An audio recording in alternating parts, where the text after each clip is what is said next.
వీక్షకులందరికీ నమస్కారం. బ్యాంకుల్లో లోన్స్ అనేది తీసుకోవాలని అందరూ అనుకుంటారు. కానీ ఎటువంటి వారికి ఎటువంటి లోన్స్ అనేవి అవైలబుల్‌లో ఉన్నాయి? ఎటువంటి డాక్యుమెంటేషన్ ఉంటుంది? ఇవన్నీ గూడా మనకు తెలియజేయడానికి మనతో ఉన్నారు. ఇండస్ఇండ్ బ్యాంక్ ఎన్ఆర్ఐ బ్యాంకింగ్ విభాగం వైస్ ప్రెసిడెంట్ గారైన పివి సునీల్ కృష్ణ గారు. వారి ద్వారా మరిన్ని వివరాలు తెలుసుకుందాం. నమస్కారం అండి. నమస్తే అండి. సునీల్ గారు, మరి బ్యాంకింగ్ సెక్టార్‌లో హ్మ్. లోన్స్ విభాగం అనేది ఒక సెపరేట్ వింగ్. అవునండి. అసలు నిజంగా ఈ లోన్స్ అనేవి ఎలా ప్రొవైడ్ చేస్తారు? ఎలాంటి వారికి ఎలాంటి లోన్స్ అనేవి ఇస్తారు? అలాగే ఈ లోన్స్ ఇచ్చేటప్పుడు ఎలాంటి పర్సెంటేజెస్ ఉంటాయి? ఇవన్నీ కూడా మాకు వివరంగా తెలియజేస్తారా? తప్పకుండా అండి. ఎగ్జాంపుల్ ఒక ఉదాహరణగా తీసుకోవాలనుకుంటే, మీరు ఈ కంపెనీలో పనిచేస్తూ ఉన్నారు. మీకు అవును. సాలరీ వస్తుంది. హ్మ్. వచ్చేటువంటి జీతంని ఆధారంగా మీకు పర్సనల్ లోన్ చేయవచ్చు. లేదా మీకు ఏదైనా కావాలంటే ఒక వెహికల్ కొనుక్కోవాలి, 2 వీలర్ లోన్ చేయవచ్చు. లేదా ఇంకా పెద్ద వెహికల్ 4 వీలర్ తీసుకోవాలి, కార్‌కి కావాలంటే కార్ లోన్ చేయవచ్చు. లేదా ఒక ఇల్లు కొనుక్కుంటున్నారు, ఒక ఇంటికి లోన్ ఇస్తాం మేము. ఇట్లా మల్టిపుల్ రకాలుగా ఇస్తాం. ఇదంతా ఒక సాలరీడ్ క్లాస్ అయితే జీతం వచ్చే వాళ్ళకి వచ్చిన ఒక క్లాస్. అట్లాగే క్లాసిఫికేషన్‌కి సంబంధించి బిజినెస్ పీపుల్‌కి కూడా లోన్ చేస్తాం. Based on their income level, ITR కానీ, వాళ్ళ నేచర్ ఆఫ్ బిజినెస్‌ని బట్టి కానీ, లేదంటే ఎన్ని సంవత్సరాలు వాళ్ళు బిజినెస్ చేస్తున్నారు, వాళ్ళ స్థితిగతులు ఏంటి, లాభం వస్తుందా, ఆ నష్టం వస్తుందా, అలాంటివి చెక్ చేసుకొని వాళ్ళకి ఏ రకంగా అవసరమవుతుందనే దాన్ని బట్టి బిజినెస్ లోన్స్ కానీ, పర్సనల్ లోన్స్ కానీ చేస్తూ ఉంటాము.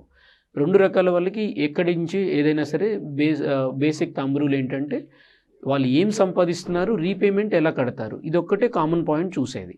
ఓకే. దీని ప్రకారంగా డాక్యుమెంట్స్ ఉంటాయన్నమాట. అదేవిధంగా లోన్ని బట్టి percentage of rate of interest మారుతూ ఉంటుంది. అంటే టోటల్‌గా ఎన్ని రకాల లోన్స్ అనేవి ఉంటాయండి బ్యాంకింగ్‌లో? 40 రకాల లోన్స్ ఉన్నాయండి. 40 రకాల లోన్స్. మనకు తెలిసింది 4 రకాల లోన్సే మనం వింటూ ఉంటాము. అవునండి. బట్ ఇన్ డెప్త్‌గా వెళ్ళగలిగితే, డీటెయిల్డ్‌గా ప్రొడక్ట్ టు ప్రొడక్ట్ చూసుకోగలిగితే చాలా రకాల సబ్ క్లాసిఫికేషన్స్ ఉంటాయి. ఓకే. ఈవెన్ హోమ్‌లోనే ఒక క్లాసిఫికేషన్ కింద తీసుకోగలిగితే, home construction of the home అంటే ఇల్లు కట్టుకోవటానికి, స్థలం మీద నుంచి ఇల్లు కట్టుకోవటానికి ఒక లోన్ చేస్తాం. ఆల్రెడీ స్థలంలో ఇల్లు కట్టిన దానికి ఒక లోన్ చేస్తాం.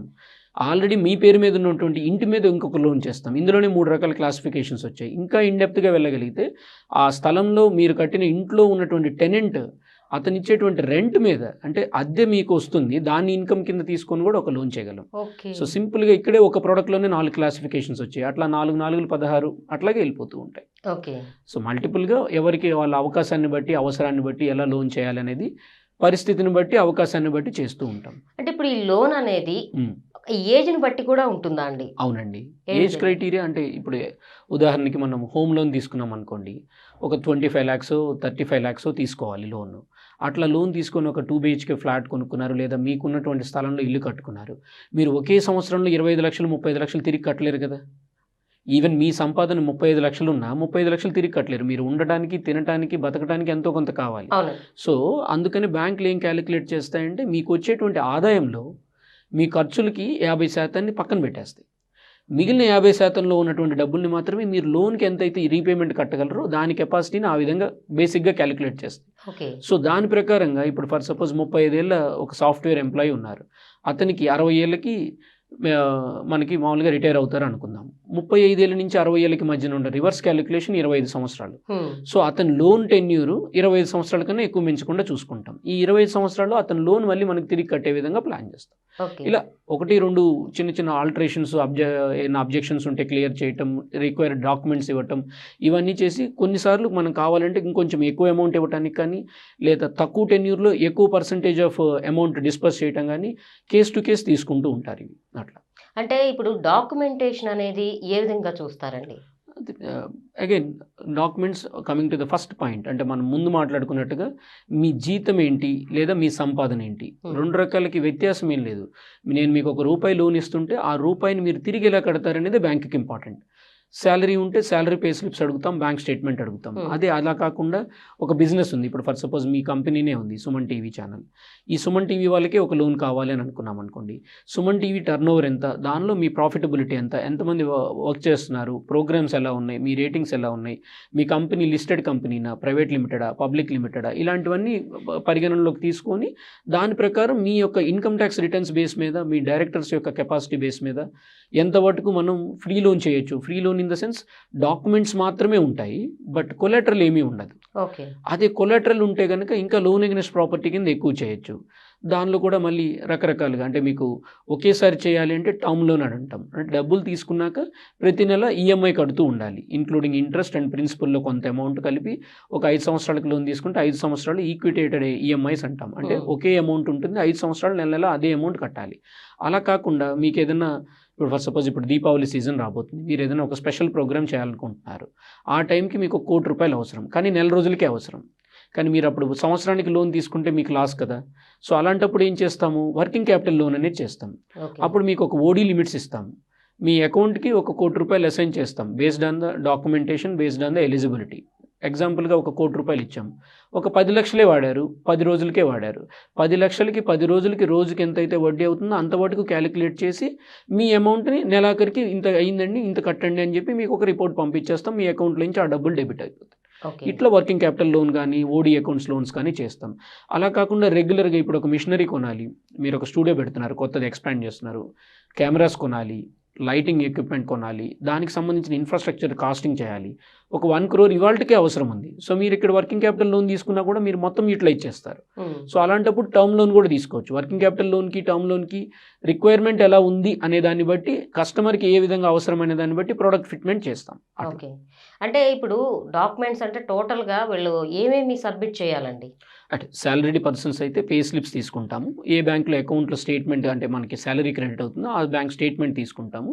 అందరికీ కామన్గా ఉండేది పాన్ కార్డులో తీసుకొని వాటి యొక్క సిబిల్ స్కోర్ చెక్ చేస్తాం. అంటే ఇంతకుముందు ఏమైనా లోన్స్ తీసుకున్నారా లేదా, ఆ లోన్స్ తీసుకుంటే రీపేమెంట్ కరెక్ట్గా కట్టగలిగారా లేదా, ఇవన్నీ కూడా పాతవి సిబిల్ స్కోర్లో మనకి తెలుస్తూ ఉంటాయి.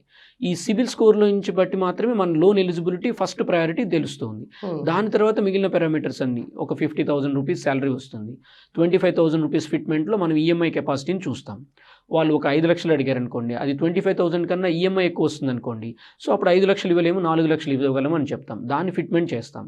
అట్లాగే వాళ్ళ ఏజ్, ఇందాక మీరు చెప్పినట్టుగా తక్కువ ఏజ్లో ఉన్న వాళ్ళకి ఎక్కువ టెన్యూర్ ఇవ్వడానికి అవకాశం ఉంటుంది, ఎక్కువ ఏజ్లో ఉన్న వాళ్ళకి తక్కువ టెన్యూర్ వస్తుంది కాబట్టి ఈఎంఐ అడ్జస్ట్మెంట్స్ సరిపోతాయి లేదో చూస్తాం.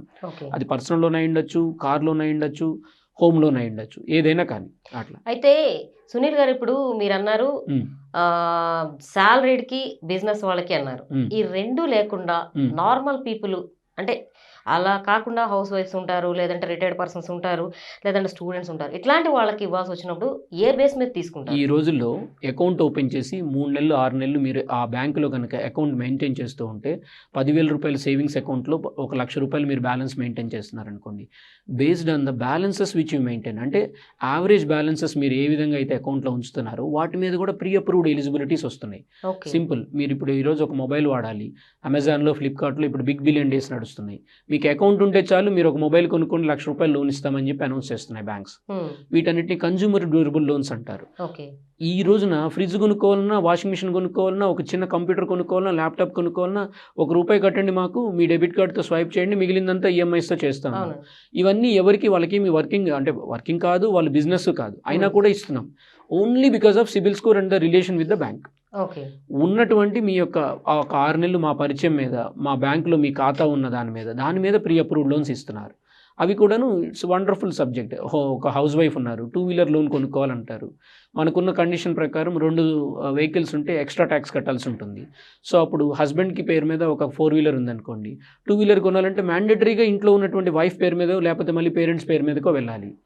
పేరెంట్స్ లేరనుకోండి, ఇక్కడ వాళ్ళు హోమ్ టౌన్లో ఉంటున్నారు, సో ఇక్కడ స్పౌజే ఉంటున్నారు, స్పౌజ్ పేరు మీద 2 వీలర్ తీసుకుంటారు. సో ఆమెకి just pan card CIBIL score బాగుండి ఉంటే ఒక 50,000 నుంచి ₹1,00,000 అన్సెక్యూర్డ్ లోన్ చేస్తారు. అది కూడా అండ్ 2 వీలర్ ఎనీవే సెక్యూర్డ్, మళ్ళీ మీరు కట్టకపోతే ఆ 2 వీలర్ లాక్కుంటారు కదా, సో అదే విధంగా సెక్యూర్డ్ లోన్ అవుతుంది. ఇప్పుడు మనం వాడేటువంటి క్రెడిట్ కార్డ్స్ కూడా one of the unsecured loan అనమాట. క్రెడిట్ కార్డ్స్కి మీకు ఏ బేస్ మీద ఇస్తున్నారు, అది కూడా salaried or business ITR or కొన్ని సందర్భాల్లో బాగా బ్యాలెన్సెస్ మెయింటైన్ చేస్తున్నటువంటి రిలేషన్ మీద హౌస్ వైఫ్స్కి కూడా ఇస్తున్నాం. స్టూడెంట్స్కి కూడా కొన్నిసార్లు యాడ్ ఆన్ కార్డ్స్ ఇస్తాం పేరెంట్స్వి, ఎందుకు వాళ్ళు అబ్రాడ్లో ఉంటారు, పేరెంట్స్ ప్రతిసారి మనీ పంపించడానికి ఇబ్బంది కాబట్టి వాళ్ళు అక్కడ ఏదైనా ఫీజెస్ కట్టాలంటే ఈ క్రెడిట్ కార్డులో కడతారు. ఆ కట్టినటువంటి అమౌంట్స్ వీళ్ళు ఇక్కడ పేరెంట్స్ రీపే చేస్తారు. ప్రతిసారి ఐఎన్ఆర్ నుంచి అమెరికన్ డాలర్స్కి కానీ లేదంటే జీబీపీకి కానీ ఇలాంటి ఇతర దేశాలలో అదర్ కరెన్సీస్లో చేయాల్సిన పేమెంట్స్ అన్నిటికీ కూడా ఇది ఒక easiest way. Prepaid forex cards కూడా ఉన్నాయి, అది లోన్స్ కాదు కాబట్టి ఆ సబ్జెక్ట్ ఇక్కడ మనం చెప్పట్లేదు, బట్ కన్వర్షన్ ఉంటుంది ఇది. ఓకే. హ్మ్. అంటే ఇప్పుడు మీరు చెప్తున్నారు కదా! ఇన్ని రకాల్లో అవును. వడ్డీ పర్సెంటేజ్ అనేది ఏ విధంగా ఉంటది? అంటే ప్రైవేట్ బ్యాంక్స్‌కి, తర్వాత గవర్నమెంట్ బ్యాంక్స్‌కి ఏమైనా డిఫరెన్సెస్ ఏమైనా ఉంటాయా? చాలా డిఫరెన్సెస్ ఉంటాయండి. ఏ బ్యాంక్ అయినా సరే ఆర్‌బీఐ పర్వ్యూలోకొస్తుంది. మనకన్నిటికీ ఎలా చెప్పాలి అంటే, స్టేట్ బ్యాంక్ అనుకోండి, పబ్లిక్ సెక్టర్ బ్యాంక్స్‌లో అందరికీ తెలిసిన బ్యాంక్ అనుకోండి. అట్లాగే ప్రైవేట్ సెక్టర్ బ్యాంక్స్‌లో ఒక 20 బ్యాంక్స్ ఉన్నాయి. గవర్నమెంట్ బ్యాంక్స్‌లోను, ప్రైవేట్ బ్యాంక్స్‌లోను రకరకాల లోన్స్ డిపార్ట్మెంట్స్ ఉన్నాయి. ఎంఎస్ఎంఈ లోన్స్ అంటాము. సో దట్ మనకేంటంటే ప్రధానమంత్రి గారు ఈ విధమైనటువంటి కాన్సెప్ట్‌ని ఇంట్రొడ్యూస్ చేయటం వల్ల చిన్న చిన్న వ్యాపారస్తులకి ఉపయోగపడుతుంది. అది 50,000 నుంచి 5,00,000 దాకా లోన్ కావాలన్నా కూడా కొత్త వ్యాపారాలు పెట్టుకునే వాళ్ళకి ఉపయోగపడే ఉంటాయి. బేసిక్‌గా అలాంటి లోన్స్ ప్రైవేట్ సెక్టర్‌లోకొస్తే మేము 5,00,000 కాదు 5,00,000 కన్నా పైన వాళ్ళకి కూడా డబ్బులు ఇవ్వగలం. ఎందుకు? ఐటీఆర్ బేస్ మీద చేస్తున్నాం. వాళ్ళ హ్మ్. ఎక్స్‌పీరియన్స్ మీద పాత బిజినెస్ ఏదైనా ఉందనుకోండి. ఇవాళ నేను ఒక కొత్త బిజినెస్ స్టార్ట్ చేస్తున్నాను. కానీ గత 10 ఏళ్లుగా నేను ఇంకో వేరే బిజినెస్‌లో ఉన్నాను. ఆ బిజినెస్ మీద ఉన్నటువంటి ఎక్స్‌పీరియన్స్ చూసుకొని ఈ బిజినెస్ కూడా లోన్ చేయగలను. Okay. End of the day 2 బిజినెస్‌లు ఒకే పర్సన్‌వి కాబట్టి ఇందులో లాభం వచ్చినా రాకపోయినా అందులో ఉన్నటువంటి లాభ నష్టాల మీద సంబంధం లేకుండా రెండో బిజినెస్‌లో నుంచి కూడా డబ్బులు ఇస్తాం కాబట్టి అలా చేయొచ్చు. అదే బిజినెస్ లోన్ నుంచి కాకుండా పక్కకొచ్చేస్తే నార్మల్‌గా చిన్న చిన్న లోన్స్ కావాలి అని అనుకోండి. ఇప్పుడు ఫర్ సపోజ్ ఒక బ్యూటీషియన్ కోర్స్ నేర్చుకున్నారు మీరు. ఒక బ్యూటీ పార్లర్ పెట్టాలి. ఒక 5,00,000 కావాలి. జనరల్‌గా మీ దగ్గర డబ్బులు లేకపోతే తెలిసిన వాళ్ళ దగ్గర అప్పు తీసుకోవాలి. ఇలాంటి వాటన్నిటికి కూడా ఉమెన్ ఎంటర్‌ప్రెన్యూర్స్‌కి సెపరేట్ ఫోరమ్స్ ఉన్నాయి. వాళ్ళు గవర్నమెంట్‌కి సంబంధించి మీ యొక్క ప్రపోజల్‌ని పరిశీలించి అది మంచిగా ఉండి మీకు కూడా నిలదొక్కుకునే అవకాశం ఉంది అనంటే వాళ్ళు కూడా సపోర్ట్ చేస్తున్నారు. ఉమెన్ ఎంటర్‌ప్రెన్యూర్స్ ఫార్మ్స్ ఉన్నాయి మనకి. ఎంఎస్ఎంఈలో ఉమెన్ ఎంటర్‌ప్రెన్యూర్ సెపరేట్ వింగ్ ఉన్నది. Government is doing all these activities. Thank you అండి. థ్యాంక్ యూ సో మచ్ అండి. చాలా థ్యాంక్ యూ. చాలా అంటే లోన్స్‌లో కూడా ఇన్ని హ్మ్. రకాలు ఉంటాయి. ఏమేమి అంటే ఎవరనేది ఎలిజిబిలిటీ ఉన్నవాళ్ళుంటారు. ఇట్లా చాలా బాగా తెలియజేశారు మాకు, మా వీక్షకులందరికీ గూడా. చూసారు గదండీ! ఈ వీడియో గనుక మీకు నచ్చినట్లయితే లైక్ చేయండి, షేర్ చేయండి, సబ్స్క్రైబ్ చేసుకోండి. నమస్తే.